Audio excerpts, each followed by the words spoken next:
I'm Carolyn Ho from Brigham and Women's Hospital in Boston. I'd like to thank the organizers for including me in this fantastic conference.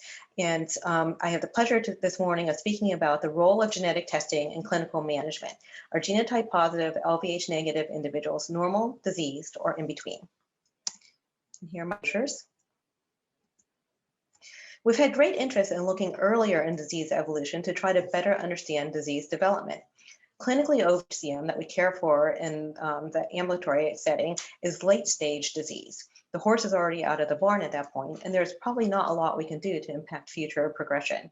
However, what if we look earlier?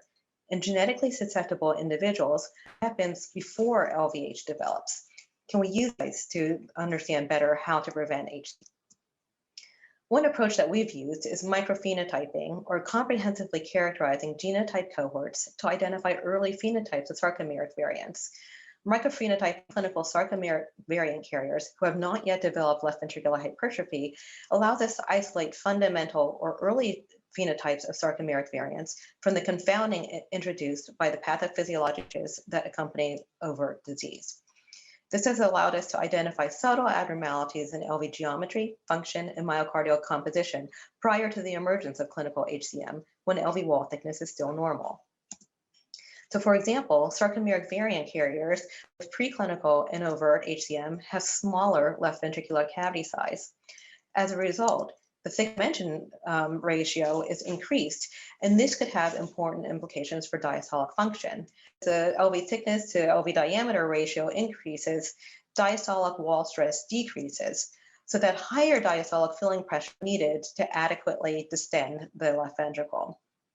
This purely geometric effect impacts filling even if the muscle itself is normal, reducing the thickness to diameter ratio of ventricular filling independently of changing condition or myocardial compliance. We've also seen that preclinical variant carriers can have ECG changes, most common waves in repolarization changes, or QST on ECG. This is a specific but not very sensitive marker, as many variant carriers have normal ECGs. A profibrotic state also appears to be present in early disease. Increased biomarkers of collagen synthesis, here P1TP, the C-terminal propeptide of procollagen type 1. Circulating levels are increased in overt as preclinical variant carriers compared to healthy controls. And also using T1 mapping CMR, we can see that extracellular volume fraction is expanded in both clinical HCM and preclinical HCM compared to controls. And this increased myocardial extracellular volume fraction does seem to have physiologic consequences, as ECVs, NT-proBNP also increases, and velocities decrease. So ECV expansion result in hemodynamic stress and diastolic abnormalities. And if we look just purely at diastolic function, we can also see that there's evidence of impaired relaxation in preclinical HCM compared to controls, with a decrease in E' velocities and a further decrease as clinically overt HCM develops. And finally, there's evidence of impaired myocardial energetics. And this can be both by using CMR spectroscopy, as done by the group in Oxford, looking at phosphocreatine to ATP ratios, that this ratio is decreased in all comers with sarcomeric disease, including those that do not have left ventricular hypertrophy. And similarly, Jolanda van der Velden's group in Amsterdam, that preclinical sarcomeric variant carriers have increased resting oxygen consumption as assessed by carbon-11 acetate PET imaging. Thus, phenotypic manifestations can be seen in pre-sarcomeric variant carriers when LV wall thickness is normal. However, these early phenotypic manifestations are often in the intranormal range, with values that overlap quite substantially with the population. But might it be that variant carriers manifest a greater burden of early types than controls do, and that not rather than relying on just any individual variable, looking more at the totality or the burden phenotypes might be more telling.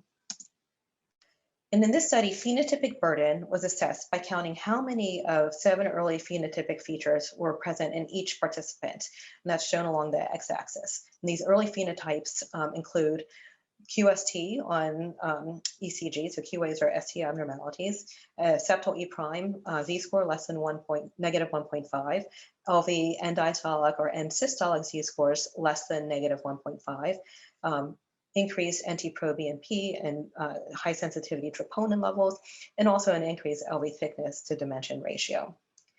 The percentage of individuals in each of the cohorts with 0 through 7 abnormalities is shown on the y-axis. And you can see that patients with clinically overt HCM have the highest burden of early abnormalities, with no individuals showing 0 abnormalities, and 76% have 4 or more abnormalities, including 21% with all 7 early phenotypic features. Genotype positive, LVH negative, preclinical variant carriers had an intermediate burden, with 12% of the cohort demonstrating no abnormalities and 67% having 2 or more features, with 20% having 4 or more features. And our healthy controls had the smallest burden of early phenotypes, with 34% of the cohort having no phenotypic abnormalities and only 2% with 4 or more. No control participants had more than 4 early phenotypic features. So we see that the composite burden of early phenotypes may reflect the state more accurately than any individual trait. Now, why does this matter? There are exciting opportunities for disease modification. At-risk individuals can be identified by genetic testing before they develop potentially irreversible changes of clinically established disease. So this is a big deal. It's not often in medicine that we can precisely identify people at high risk for developing disease years before they actually get it. And this gives us the opportunity to provide disease-modifying therapy in short time in life when they may be more effective, because attenuating or preventing disease from developing may be more biologically feasible than waiting for advanced disease to develop and then struggling to reverse or regress it. About 10 years ago, we performed a pilot trial to examine the safety and feasibility of diltiazem as potential disease-modifying therapy. This was based on promising results in mouse models of HCM, which showed that administration of diltiazem decreased the amount of LVH that developed later in mice, and it had to be started before clinically obvious features were present. So we randomized 18 clinical sarcomeric variant carriers to receive diltiazem and 20 to receive placebo, and they were treated for a period of 1 to 2 years. And as a pilot study, we examined many variables that might report out disease progression or treatment response. Almost no differences identifiable between the two study groups, but we did have one intriguing finding that was related to LV size. In the patients that were randomized to diltiazem, they started off with smaller LV cavity size, a Z-score of almost 1.5 standard deviations below patient mean. But during treatment, their LV cavity size increased slightly closer to population mean. And when treatment was stopped, the cavity size again started to decrease. In those individuals treated with placebo, there was just a relatively consistent decrease in LV size throughout the course of treatment and with follow-up. And most recently, with the VANISH trial, this was a phase 2 randomized, placebo-controlled, double-blind clinical trial examining whether valsartan might have any impact in attenuating disease evolution in early sarcomeric HCM. We focus on a primary analysis cohort consisting of individuals with sarcomeric HCM based on young age and absence of symptoms. 178 individuals were randomized to receive either valsartan or placebo for 2 years. And there was also a parallel exploratory cohort of 34 preclinical variants with normal LV wall thickness. Our primary outcome was based on a composite Z-score approach, looking at changes from baseline across different domains of biomarkers of stress and injury, looking at cardiac morphology and function. The top-line results will be available soon, but preliminarily looks promising. And so in summary, phenotypic manifestations of sarcomeric variants extend beyond LVH. You see small LV cavity size, ECG abnormalities, impaired relaxation, profibrotic state, and energetic abnormalities.